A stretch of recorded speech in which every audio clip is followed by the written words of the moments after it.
вучыцца атрымліваць аргазм 100%. Лесбійскім парам кажуць: "Ну, а як вы жывеце без мужчыны?" Вось.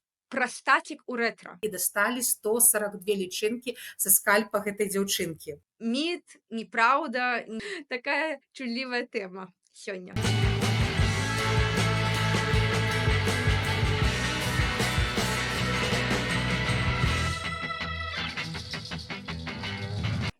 Вітаначкі, сябры! Гэта ласкатухі, Воля, Яна, вітанкі, Яна. Вітаю, Воля, вітаю, гледачы. І гэта наша ўжо традыцыйная рубрыка з Янай «Лепш за плёткі». Рубрыка, у якой мы абмяркоўваем цікавосткі, навіны, якія мы з Янай пачулі, прачыталі і дзелімся з вамі. 10 тыдзень таму я адкрыла артыкул NPR. NPR — гэта National Public Radio.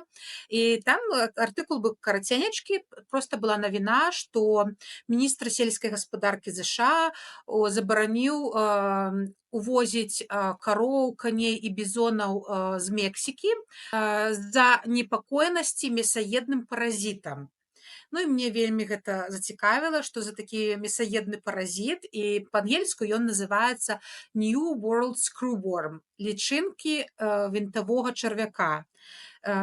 Гэтая муха адкладае ў рану жывёлы свае вось гэтыя яйкі, і з іх вылупляюцца лічынкі, якія з'ядаюць гэтую карову літаральна. Вось, і там за 1-2 дня карова загінае. На гэтым артыкул, ён быў маленечкі, скончыўся, але я пабачыла спасылку яшчэ на адзін артыкул па гэтай жа тэме, які мяне гораздо болей зацікавіў, які называўся «Як сексуальнае жыццё вінтавога чарвяка выратавала вашыя стэйкі». Артыкул быў за 2016 год. І ўжо ў тым артыкуле больш падрабязна распавядалася пра вось гэтых чарвякоў, лічынак і што ж здарылася. Карацей, screwworm — это не зусім чарвяк, гэта муха, так называецца. І яе лацінская назва hominivores, што даслоўна пераводзіцца «тая, што есць чалавека». І на гэта ёсць прычына гэтай назвы, таму што гэта муха выжывае, сілкуючыся мясам цёплакроўных жывёлаў. Вось як гэта працуе. Муха садзіцца на рану, на скуры і адкладае сотні яек. З яек вылупляюцца вельмі шмат чарвякападобных лічынак, яны пранікаюць у гэтую рану, і на паверхні гэтых лічынак ёсць такія рубчыкі, яны выглядаюць вось як шрубкі такія, яны ўкручваюцца ў скуру, і яны некалькі дзён ядуць мяса, пакуль яны ўжо не аб'ядаюцца і адвальваюцца. Ну і за кошт таго, што іх вельмі-вельмі шмат, гэта вялікае пашкоджанне як жывёле, так і чалавеку. І, ну, каб не зусім уже пужацца, гэта хвароба, інфекцыя зараджае ў асноўным жывёл, вось такія рагатыя гэтых жывёл, а чалавека вельмі-вельмі рэдка, але былі вельмі крыповыя выпадкі, і адзін з такіх яскравых, які быў вельмі шмат у якіх СМІ, што ў 2008 годзе дзяўчынка звярнулася ў шпіталь у штаце Каннектыкут. Яна вярнулася з падарожжа з бацькамі з Калумбіі. Дзяўчынцы было 12 гадоў. І яна сказала, што я вельмі баліць галава. І калі яе там памацалі галаву, потым зрабілі тамаграфію, то такія бугаркі на галаве знайшлі. І пабачылі, што ў тых бугарках вось якраз гэтыя лічынкі. Яе там пастрыглі ёй валасы і хірургічным метадам даставалі і дасталі 142 лічынкі са скальпа гэтай дзяўчынкі. Вось, дзяўчынка ўсё было добра, яна выжыла. Вось. Таксама зарэгістраваных выпадкаў гэта былі ў шпіталі Масачусетса і лячылі гэтую хваробу беконатэрапіяй. Да раны прыкладалі шматкі бекона, вось, і тыпу, каб на пах гэтыя лічынкі выпаўзалі, ўжо з чалавека яны выпаўзалі ў гэты бекон. Ну, карацей, да, крыповыя выпадкі. Але яшчэ цікава, што як пра саму гісторыю гэтай інфекцыі, гэтых мух і як ЗША з імі змагаліся. Уже шмат дзесяцігоддзяў ЗША змагаюцца з гэтымі мухамі. Всё пачалося, што ў 1930-х годах Міністэрства сельскай гаспадаркі ЗША наняло групу навукоўцаў, как вывучаць гэтых мух. І адзін з іх, вельмі малады навукоўца, якога звалі Эдвард Ніплінг, Ён сам быў родам з Тэхасу, з фермы, і ён вось вельмі зацікавіўся гэтымі мухамі, і як жа выратаваць жывёл ад гэтай інфекцыі. І ён прыйшоў да ідэі, у яго ўзнікла ідэя, на той момант вар'яцкая, распрацаваць кантрацэпцыю для самцоў мух.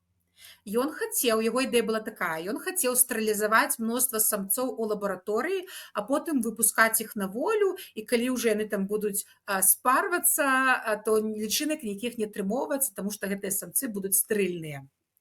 Вось як ён і спачатку усе навукоўцы з яго смяяліся, ніхто не падтрымаў гэтую ідэю, але ён знайшоў яшчэ аднаго калегу, які падтрымаў ідэю. Яны займаліся надалей эксперыментамі. Яны зрабілі такія вялікія чаны, запоўнілі іх фаршам ялавічным, такой цёплай тэмпературы, як жывёлы, і вырошчвалі там гэтых лічынкі мух, самцоў менавіта адбіралі, і потым якраз гэта адбывалася ў 50-х гадах, і было іспытанне атамнай бомбы, і дзякуючы гэтым тэхналогіям былі выяўлены вот эти гама-прамяні, з дапамогай якіх яны стэрылізавалі мух. А потым ён ну, ўсё распісаў прыгожанька, аднёс да ўрада ЗША і пераканаў урад ЗША, што гэта працоўная ідэя і што варта яе паспрабаваць. І ўрад ЗША выдзеліў фінансаванне, і яны з 1958 года пачалі з самалётаў скідаць гэтых самцоў мух над усей паўночнай мяжой, таму што гэта вось мухі, яны ляцелі з паўднёвай, з паўднёвай Амерыкі ў паўночную. І вось над Флорыдай, над усім гэтым яны скідвалі гэтых самцоў мух, і штодзень выпускалі 50 мільёнаў. І гэта спрацавала. Літаральна за год яны поўнасцю спынілі папуляцыю гэтых мух у ЗША, і ўвесь, ну, карацей, жывёлы перасталі загінаць, і ўсё гэта выратавала, і мільярды даляраў сэканомілі яны вось гэтым фермерам усім. І Арганізацыя Аб'яднаных Нацый назвала гэты поспех адным з найвялікшых дасягненняў у галіне здароўя жывёл 20-го стагоддзя. І ўжо ў 2000-х гадах пасмертна вось гэтаму Ніплінгу і яго калегі Бушленду, які падтрымаў яго, уручылі прэмію Golden Goose Award, якая ушаноўвае на першы погляд нязначныя, але фінансавана дзяржавай даследаванні, што прывялі да вялікіх адкрыццяў. І насамрэч вось гэтая ідэя карыстаецца дасюль, таму што навукоўцы яе карыстаюць, напрыклад, ёсць іншыя мухі, якія там пераносчыкі заразаў усякіх, ці ёсць, напрыклад, камары, якія там хваробы зіка, і іншыя пераносяць, і вось таксама гэтую тэхналогію выкарыстоўваюць зараз, даследуюць навукоўцы, каб вось таксама рабіць гэтых самцоў, каб спыніць папуляцыю камароў і гэтак далей. І перадбачваючы пытанне, вы скажаце, як не заразіцца гэтым чарвяком мухайчым, то ну, парады, калі вы едзеце ў такія краіны паўднёвай Амерыкі ці Афрыкі, нават, напрыклад, дзе усе гэтыя мухі крыповыя жывуць, то трэба, калі у вас з'яўляецца рана, то абавязкова яе стрыльна апрацоўваць і абавязкова насіць павязкі, не хадзіць з адкрытай ранай на паветры, і пры малейшых нейкіх там, калі вам падалося, што штосьці не так, ісці да доктара. Ну, вось такія парады даюцца. Вось такая навіна. Як сексуальнае жыццё мухаў выратавала стейкі. А я, слухай, недавно чула навіну такую, што для мужчын кантрацэпцыю нейкую ўнутраную прыдумалі ўпершыню, і яна як бы адваротная. Ну, то бок значыць, што яна не назаўсёды як бы стэрылізуе, а як бы калі хочаш вяртаеш, калі хочаш не вяртаеш. Ну, кшталту вось як там спіраль у жанчын, дык тое самае нарэшце вось колькі дзесяцігоддзяў пасля распрацавалі для мужчын. Это вось таксама да тэмы сексуальнага здароўя і вось гэтага ўсяго. Але ў мяне сёння цікавостка не зусім навіна, і таксама пра сексуальнае жыццё, праўда, не мух, а жанчын. Я так пакуль цябе слухала, я падумала, што жыццё сексуальнае мух, яно больш даследаванае, чым жанчын. Я, карацей, недавно пабачыла рылс, там дзяўчына нейкая, медык яна, напэўна, казала, што вось сярод праблем у правах жанчын, што іх недастаткова даследуюць, хваробы іх уласна, там не даследуюць дастаткова, і адрозненне мужчынскіх ад жаночых там сімптомаў недастаткова даследуюць. І я захацела пайсці паглядзець, на PubMed, мой улюбёны сайт, ці насамрэч, вось ёсць нейкія адрозненні. Ну і я захацела пашукаць жаночы аргазм і мужчынскі аргазм. І спампавала вось артыкул адзін пра а, жаночае ўзбуджэнне і анатомію. У адрозненні вось ад звычайных навуковых аглядаў літаратуры, там не ведаю, па хіміі, па медыцыне я звычайна чытаю. Там у 2024 годзе, напрыклад, я бы чытала ў аглядзе літаратуры спасылкі, якія там былі за апошнія там 20 гадоў, з 2000-х. Окей, 1980-90, гэта ўжо як бы ўсё мяжа. А тут я чытаю гэты агляд літаратуры па жаночаму ўзбуджэнню і аргазму, а там спасылкі на 1905, 1920, 45. Ну, як бы фактычна навукі, як бы такой, як мы яе зараз ведаем, тады не было метадаў, як бы прыладаў не было. Але вось калі тэма касаецца жаночых аргазмаў, вось мы абмяркоўваем там нейкую і пад псеўданімам мужчынак, які аказаўся жанчынай, які там дала 20 выпадкаў, апісала аргазм. Я думаю, блин, што гэта за нейкая жоўтая прэса? Але ну маем, што маем. Недастаткова даследаванняў. Ну і вось трапіўшы туды ў гэту, як завуць, чорную дзірку, я ўжо пашла клікаць таксама спасылкі і дайшла да іншага агляда літаратуры за 2013 год, праўда.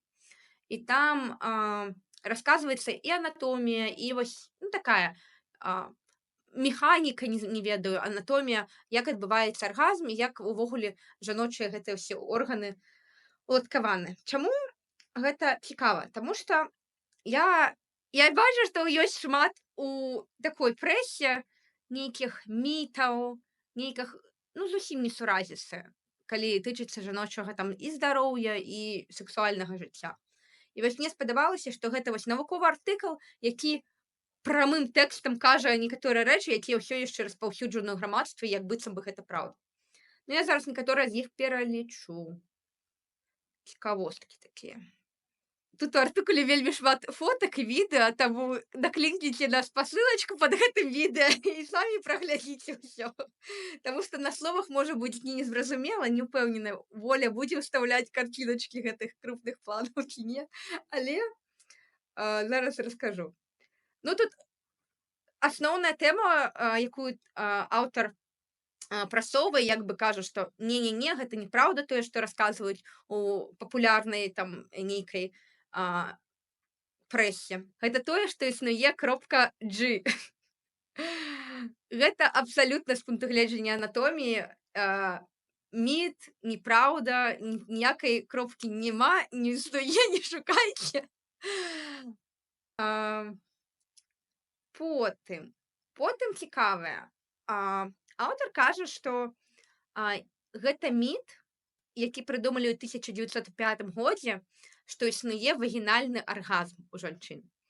Той самы аргазм, які ўзнікае выключна ад пранікнення пеніса ў вагіну. І ён кажа, што да 1905, да таго артыкула Фрейда, ніхто увогуле ніколі не казаў, не пісаў ні ў якіх гістарычных дакументах, што нікому ў голову не прыхадзіла, што гэта ўвогуле можа быць. І як бы залатым стандартам лічылася агульнымі ведамі, што менавіта клітар гэта адказвае за аргазм у жанчын. І ён з пункту гледжання вось анатоміі, як там развіваецца палавыя органы, паказвае, што увогуле анатомія клітара і пеніса, і яна проста аднолькавая. Яны так званыя анатамічныя гамолагі. І кажа, што прычына таго, чаму так шмат у жанчын сексуальных дысфункцый, таму што іх проста неправільна аналізавалі, казалі, што калі ты не дасягаеш аргазма ад вагінальнага пранікнення без кранання ніякага іншага, то ў цябе дысфункцыя. Хаця па факту гэта як бы проста насамрэч не існавала, неправільныя першапачатковыя веды ў саміх даследчыкаў. І ён тут малюнкі ёсць, можа быць, уставім, як увогуле аналагічныя часткі клітара, у тым ліку і ўнутранага клітара, які мы не бачым у жанчын, суадносіцца з мужской вось гэтай эрэктыльнай, не ведаю, органам.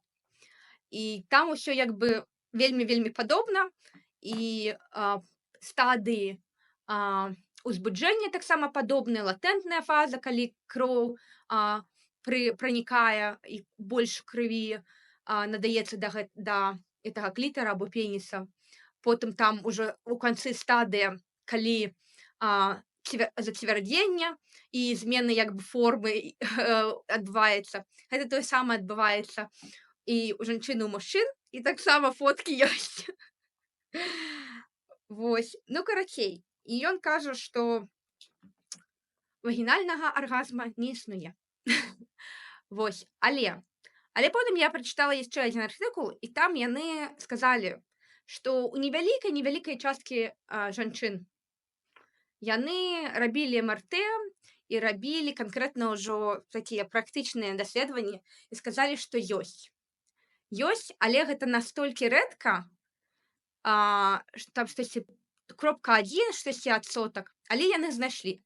То бок, такая праўда, што як бы яго лепей на яго не разлічваць, так бы мовіць. Таму што нават калі ён ёсць, гэта ў вельмі маленькага адсотка людзей. І яшчэ цікавага з гэтага артыкула, што не толькі ёсць як бы, так бы мовіць, жаночы пеніс, ну, таму што аналагі клітар і мужчынскі пеніс, а яшчэ, аказваецца, ёсць і мужчынская вагіна.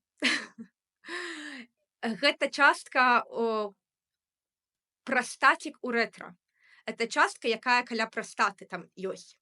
І ён у артыкуле кажа, што калі яшчэ ў нейкай літаратуры сустракаецца тэрміналогія для клітара як мужчынскі пеніс, дык мужчынская вагіна гэта проста, кажа, я ўпершыню гэта кажу, і вельмі вялікі перадуятасць у гэтай галіне навукі.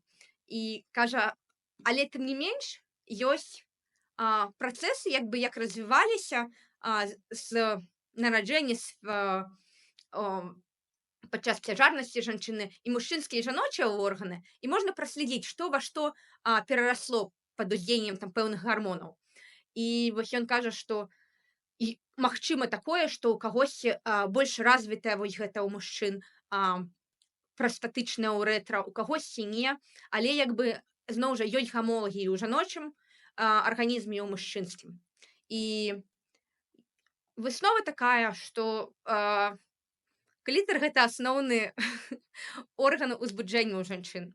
І хаця гэта як бы гамолаг анатамічны мужчынскага пеніса, падыходы розныя, таму што у мужчыны гэта больш наружны орган, а ў жанчын больш унутраны.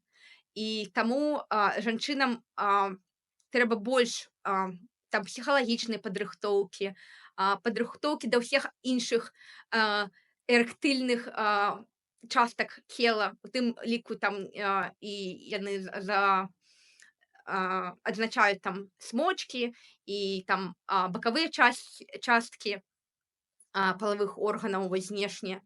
Таму што, ну, як бы вельмі асноўны орган жаночага ўзбуджэння, ён як бы ўнутры.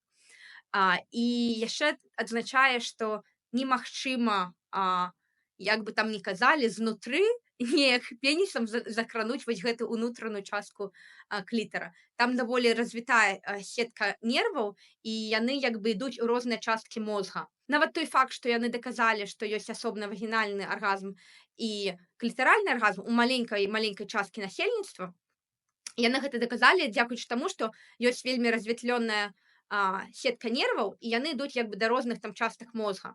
То бок няма такога варыянта, што калі вагінальны аргазм недасяжны жанчыне, што неяк там знутры можна дацягнуцца да унутранай часткі клітара. Вось. Такая чуллівая тэма сёння. Ну, слухай, ну вельмі цікавае, і мне вось так шкада, што я такіх многіх рэчаў, не ведала там якія-небудзь у 20 гадоў, 25 нават. Ну, з таго, што ты мне распавядала, я большасць уже, ну, чула пра гэта там, і нават не шукаючы спецыяльна, таму што ты там табе то артыкул не выпадзецца, то нейкі рылс, то ў нейкім падкасці ты штосьці пачуеш. І зараз, пра гэта ўсё больш інфармацыі. А раней я вось памятаю нават там, ну, 20 гадоў, і ты з нейкамі там ці 25 ты сяброўкамі абмяркоўваеш, і вось як ты казала, шмат жанчын вельмі, ну, саромілі за тое, што ой, ты нейкая не такая, чаго ты там падчас сэксу не атрымоўваеш аргазм, а аказваецца проста, ну, вось, жанчыны не атрымоўваюць ад простага пранікнення аргазмы. І яшчэ такі цікавы каментар заўсёды гэтым якім-небудзь там лесбійскім парам кажуць: "Ну, а як вы жывеце без мужчыны? Вось, ну, як можна?" Ну, аказваецца, што ў лесбіянак большы шанец атрымаць аргазмаў, чым Да. проста з Слухай, жыцця з цікава мужиком цікавага якім-небудзь. вось пра лесбіянак і такія традыцыйныя арыентацыі жанчын. А, Сярод там рэкамендацый і сярод даследаванняў есці таксама прачытала, што адсотак жанчын, якія атрымліваюць аргазм, сярод лесбіянак 100%. Сярод традыцыйных жанчын там у залежнасці ад узроста. Прычым там такая тэндэнцыя, давай гэта ўставім потом у экран. Хлопчыкі там крывая адна. Адсотак хлопчыкаў, якія атрымліваюць аргазм у залежнасці ад узросту. З 10 до 15 гадоў яны з 0 да 100 ўзлетаюць. То бок за 5 гадоў хлопчыкі вучацца атрымліваць аргазм 100% кожны хлопчык. Дзяўчыны там таксама з 10 гадоў пачынаецца, і толькі там к 50 даходзяць да 90%. То бок у 50 гадоў толькі 90% жанчын паступова навучыліся атрымліваць аргазм. А у лесбіянак вось гэта адразу 100. Ну, то бок так, сацыяльныя нормы яны адрозніваюцца. Вось гэта сам факт, што жанчыны не атрымліваюць аргазм так же часта і рэгулярна, як мужчыны, гэта не пра анатомію, гэта пра тое, што соцыум зрабіў такое, што ніхто не клапоціцца, ніхто не асабліва не ўлічвае што гэта, ну, што гэта трэба рабіць па-іншаму і ўвогуле разбірацца, што і як рабіць. Ну так, так што, чакаем 50 гадоў і там, зажывем усе з аргазмамі. Слухай, яшчэ круты факт. У жанчын, у адрозненне ад мужчын, з узростам не мяняецца здольнасць атрымліваць аргазм. Гэта вось як бы крутая фішка, што ў мужчын цягам узроста пагаршаецца вось гэта сексуальная дысфункцыя, атрымліваецца даволі цяжка з ёй змагацца, а ў жанчын праз тое, што ўсё там як бы ўнутры і асабліва не ўплывае ніяк на клітар гэтыя гарманальныя змены. У жанчын няма ніякай фізіялагічнай розніцы у атрыманні аргазму ў маладосці або у сталым узросце. Адзінае там, канешне, з маскай адрозненні ўзнікаюць, але гэта даволі проста вырашаецца ў параўнанні там з нейкімі мужчынскімі сексуальнымі дысфункцыямі. Вось, так што у нас все добра. У нас толькі сацыяльныя нормы неяк так стрымліваюць. Так, ведаеш, што вось якраз у 50 гадоў будзе ў нас мы ўжо будзем на 90% ведаць, як атрымоўваць аргазмы, і трэба шукаць сабе гэтых маладых хлапцоў. А то ўжо што ты 50 гадоў, мужчына ўжо ўсё, а мы 50гадовыя, нам трэба шукаць маладых. А то у нас у грамадстве прынята, што там усе мужчыны старэйшыя сябе хочуць маладуха. На што ты маладухі, стары дзед? Гэта вось старэйшым жанчынам трэба ўжо маладыя хлопцы, тому што яны ўжо ведаюць, як атрымоўваць аргазмы, у іх нічого не мяняецца. І сама пачынаецца жыццё, там уже дзеці дарослыя, ўсё, жыві сабе. У нас ёсць біялагічныя як бы advantages, не ведаю, як сказаць. У нас як бы у жанчын ёсць біялагічныя перавагі, фактычна. Скончым на тым, што сябры сачыце за сваім здароўем, сексуальным здароўем, гігіенай, каб усё было добра ў вас. І ведаеце, і не саромейцесь размаўляць адзін з адным. Калі, ну, там ваш муж там ці хтосьці, ці хлопец, ці дзяўчына, неважна хто, мне падаецца, ну, гэта важныя размовы, і я разумею, што мне нават, ну, як бы уже колькі гадоў, а мне дасюль не ёмка якіясьці размовы там з кімсьці. Таму, гэта трэба нам пераадольваць, я лічу, асабліва жанчынам, таму што пра нас вон навукоўцы не паклапоцяцца. Калі мы не паклапоцімся пра самі пра сабе, хто яшчэ? Таму пераадольвайцеся, размаўляйце і змагайцеся з стэрэатыпамі і жывіце поўным яскравым жыццём.